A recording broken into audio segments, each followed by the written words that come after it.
Are you afraid of gaining weight during the holidays? Turkey, mac and cheese, wine, pork, cookies, family time, then more cookies, more wine.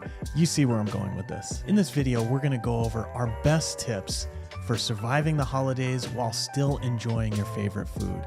And you're not gonna wanna miss the bonus tip that Coach Katie has at the end. I read somewhere recently, actually, that most people will gain somewhere around 5 pounds over the holidays. Yeah. And it's those 5 pounds that they gain every year that actually make them obese as they get older, right? And so you can kind of undo a year of temperance by overdoing it on the holidays. We'll start with tip number 1. For this year, this is a new one for me. I've maybe tried this once, but for this year, I'm not going to be drinking over the holidays.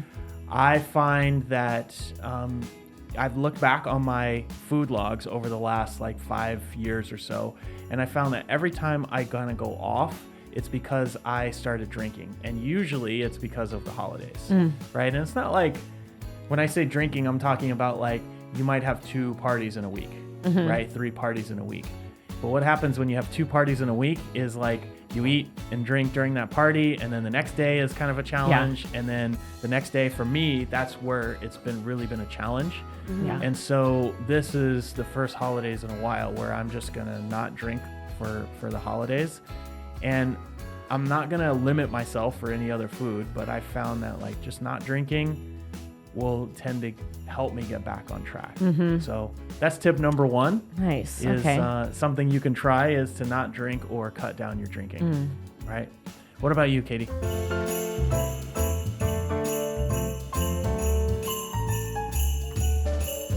I remember one year going home for Christmas, and my mom had made all these Christmas cookies, and we had this wide assortment of frosted sugar cookies and the haystack things.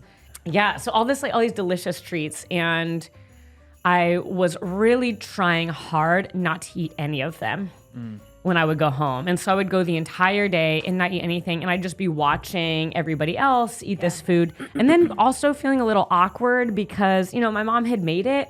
And for me not to eat it was just not, I just didn't feel great about it. Yeah. And so there would be all these feelings for me wrapped up in okay, I'm going to try to really hold it together this holiday and not eat any of this stuff. Plus now I feel a little bit of guilt because my mom's put all this care into preparing all this stuff. I see everybody else really enjoying it, and they seem to enjoy it so easily. And if anybody has ever struggled with any kind of bulimia, anorexia, you watch other people eat and you're like, how do people eat just so nonchalantly, right? Whereas, because for me, it's I'm either eating everything or I'm eating nothing. That's how it was at the time. And during that particular time, I would eat nothing. And then what would happen is people would go to bed, and I remember coming out of my bed at night and then eating a ton of cookies. And it's just I could have just had these during the day. Yeah. But anyways, but that's how it went. And so one of my recommendations, or one thing that I'm trying to sort of ever since then, is actually eat the things that I like. Because when I eat them in just kind of normal human quantities during the day, I feel way less inclined to then binge on them later. All right, Wendy, what about you?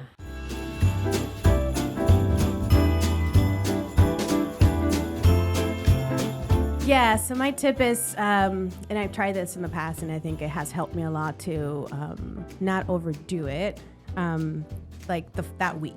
Yeah. So, we all plan to enjoy one day, right? So Christmas Eve or Christmas or whatever tradition you have. But then the problem that I found was that I would eat the whole entire week. I would just pretty much fall off the whole entire week, right? Yeah, I've done that. Yeah. So one thing I did try, this was about 2-3 years ago, I told myself, okay, I'm going to enjoy that dinner or that day, but I'm going to do something about it. I'm going to try to do something something actively so that I don't continue with the same habits that I go every year. Because pretty much I would start with that dinner. I would tell myself, okay, I'm gonna enjoy that day, and then the following day I'll go back on track. Yeah. That would never happen. I would pretty much go off track for a whole entire month. Yeah. So what I tried 3 years ago I told myself, okay, I'm gonna enjoy, but I'm going to track my food no matter how much I eat. I'm just going to track. Yeah. And I did that for that year, and I ate about 3,000 calories or over 3,000 calories. So I know you asked me yesterday. I went back. I actually did not hit 2,800. I actually ate I think it was 3,200. Yeah. And that was scary to me. I was like, oh man, that's a lot of Yeah. food. But I didn't restrict myself. I told myself I'm gonna enjoy all the goodies that my family has made. I'm just gonna, and I also tend to drink alcohol too during the holidays too. So I also logged that too. And then the next day, it was very important for me to continue to log. So the very next day, I didn't necessarily went back on track, but I continued to log. Yeah. But I did notice day 3, I was able to, it was a lot easier for me to get back on track. So it took me 3 days to get back on track versus a month. Yeah. Which I think that helped a ton. So logging your food. Yeah. That So is a logging really the food was super helpful for me, Yeah. not to go overboard. Yeah. That was Or really take good. a whole entire month versus just taking a week off or 3 days off. Yeah, that's a really great tip. Yeah, that's really good. Logging your food. During the holidays, you tend to eat a lot of food, right?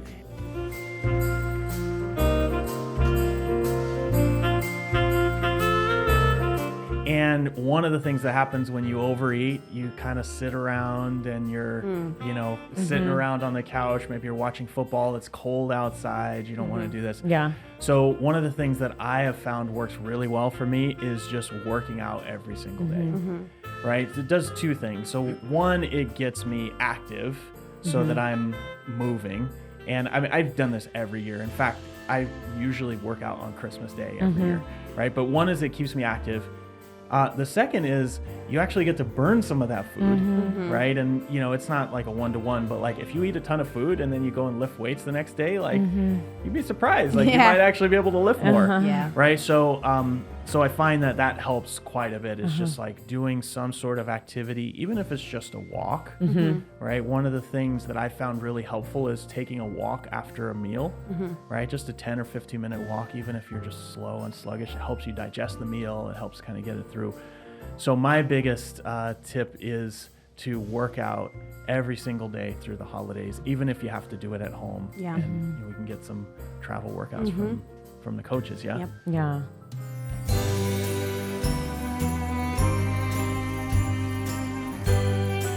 My next tip comes from, again, when I lived further away from family, which I did for many, many years.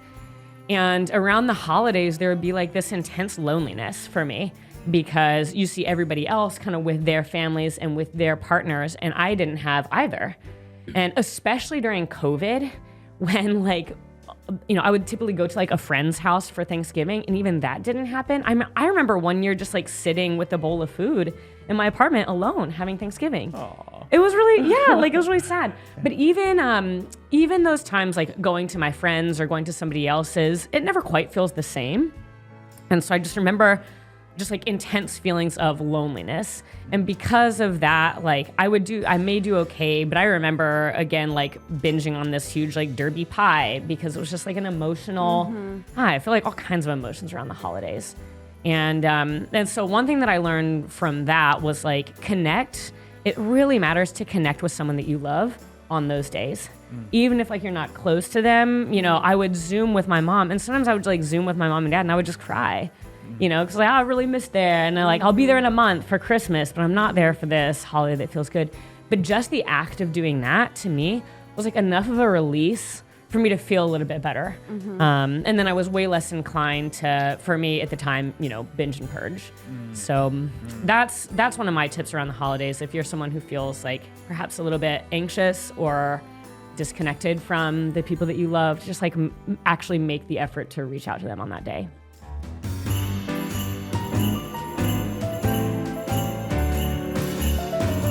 My next tip is I've done this actually a couple of times, and specifically before my 40th birthday, I signed up for a competition that was going to happen around my birthday. My birthday is at the end of January.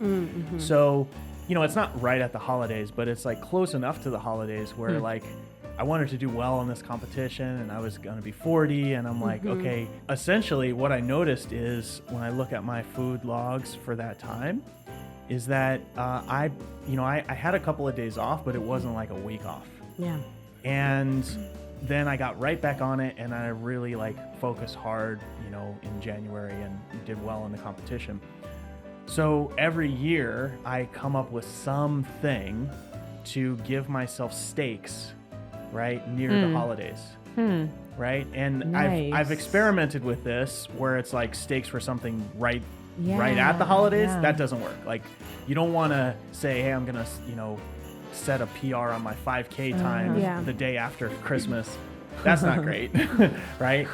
But I do usually sign up for something in like January to where it's like, okay, I can still enjoy the holidays, but I want to get back on as quickly as possible. Yeah. Yeah. So my tip here is set some sort of stakes for yourself, like, sign up for a 5K race or a competition, I or, make Yeah. a bet with your friend, or, Yeah. something like that expires in January, sometime in January, maybe like the end of January. Yeah, that's Right?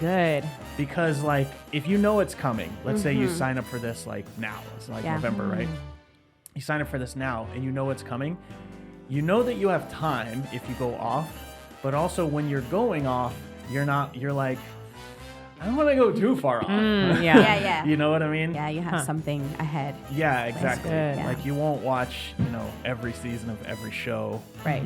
during that week between Christmas and New Year's. Like, Yeah. you'll get into the gym, you'll do a couple of things, even if you're a little bit off. Yeah. So set some sort of stake, sign up for something Yep. Good. around the mid to the end of January is a great tip. All right, what's your last tip?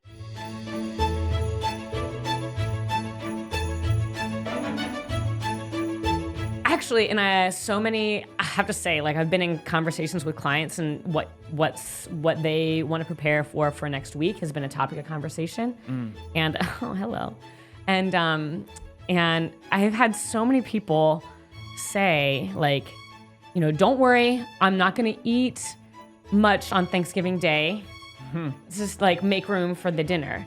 And it's so interesting, right? That like I used to do that. Yeah. Like not eat anything the day before because I'm anticipating this huge feast. Yeah. But then what happens, you end up going way overboard on that feast and on the pie, and then you feel it next day, and then it's harder to get on next day.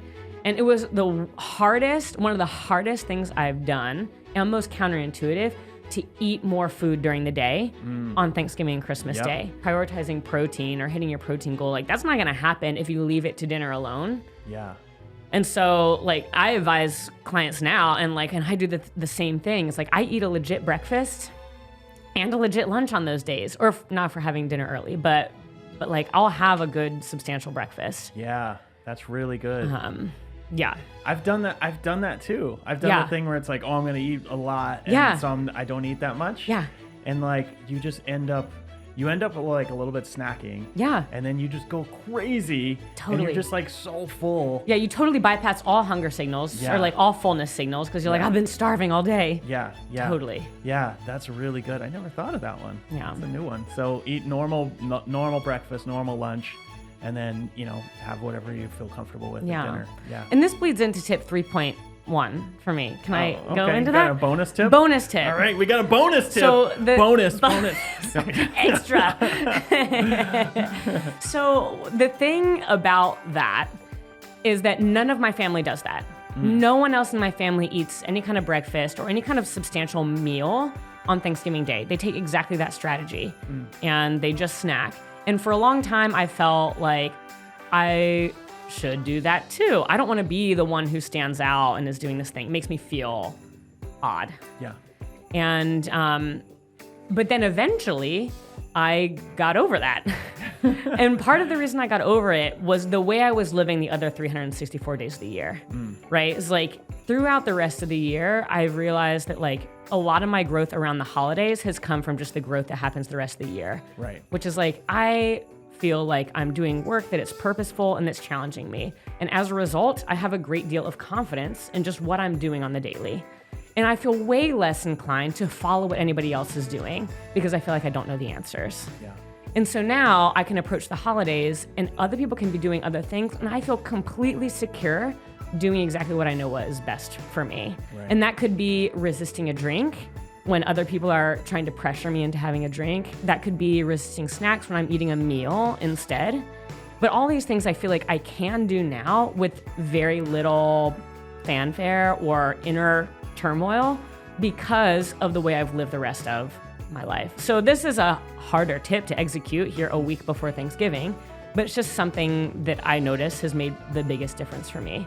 So the tip is to do what's best for you despite the pressure. Yeah. Yeah, I like that. One really good thing that happens as a result of that is, people at first think you're weird. Yeah. Let's say you see the same people Thanksgiving and That's right. Christmas, right? People at first think you're weird, Yeah. and then the second time they see it, they're like, what are you doing? Mm-hmm. Tell me more. Yeah. Because you're in great shape, it seems like you're happy, like, Yeah. tell me more. And then you start to influence them. Yeah. And that's where like the real magic happens. It is. Yeah. And it's getting over that first hump of that first weird 1 or 2 weird years where people call you out on it or they pressure you on it. The nice thing is now, like, my parents don't even offer me drinks anymore, right? Yeah, And like, yeah.